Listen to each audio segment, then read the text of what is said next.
All right, so I wanted to do one more video today, real quick. Now, I had mentioned that in my 2 years as loss prevention, I worked as a uniformed guard.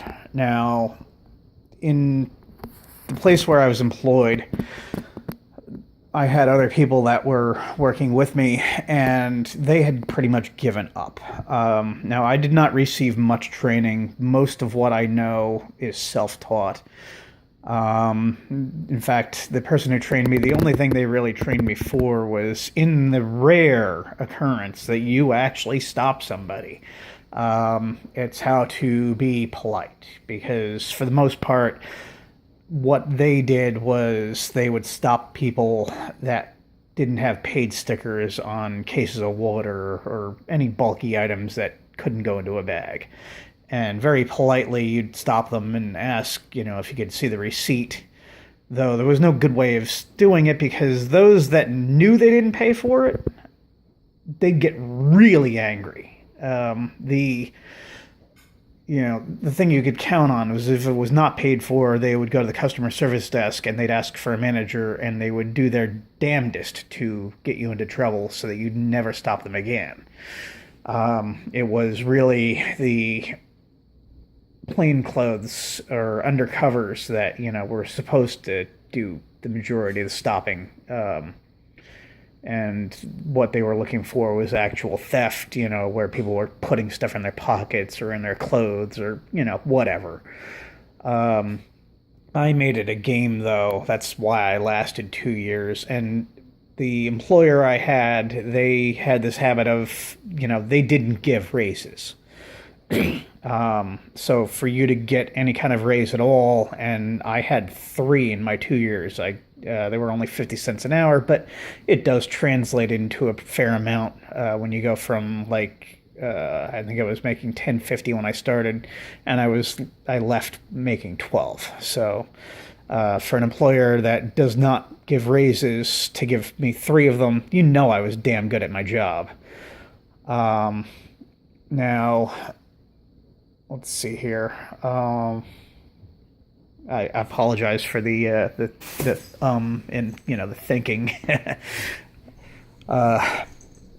What I really want to talk about was the tactic I used when I was on the job, and the times when I caught most of my things. I was leaning against the wall. It appeared to everybody, including the management, because I did have, I'd say it was like once or twice in each store I was in, a manager would stop and ask me if I was working, because I'd be, fiddling with my phone or something like that and leaning against the wall. I mean, to look at me, it was like I just did not give a shit. And I was where most of the guys, if in a year they caught $50 worth of stuff, it was a lot. And myself, I prided myself in, doing about $500 to $600 worth of stops per week, which is a lot of money, especially since I was making $12 an hour. I mean,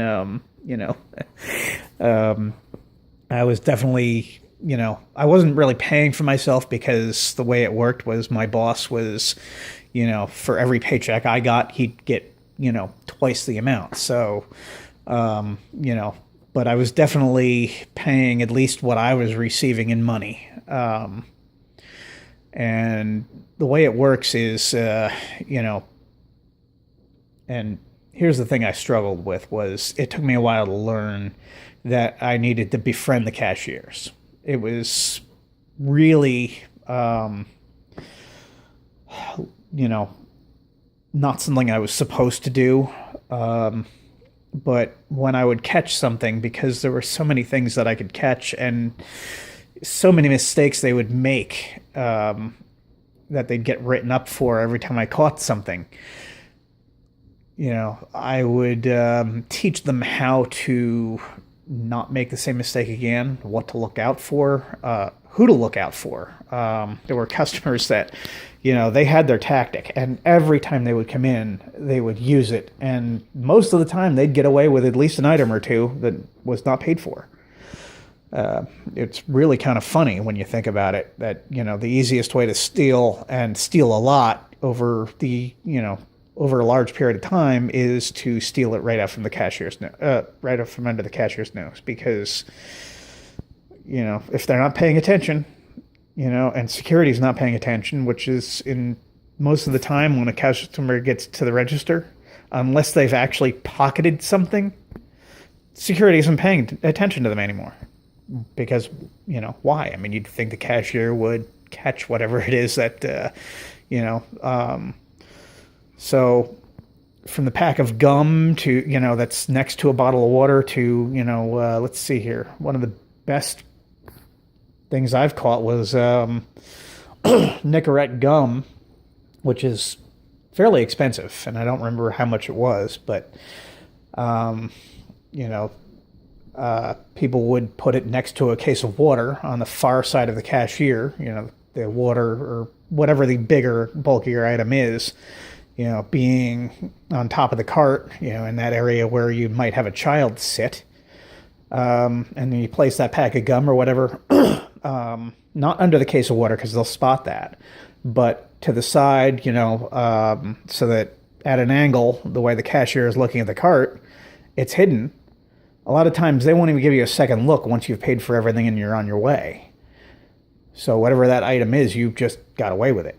And security at the door, unless it's a place like Costco that checks every receipt, most of the time, the loss prevention people that are at the door, if there are any, they don't want to stop you because they don't want to piss off a customer and have management come down on them.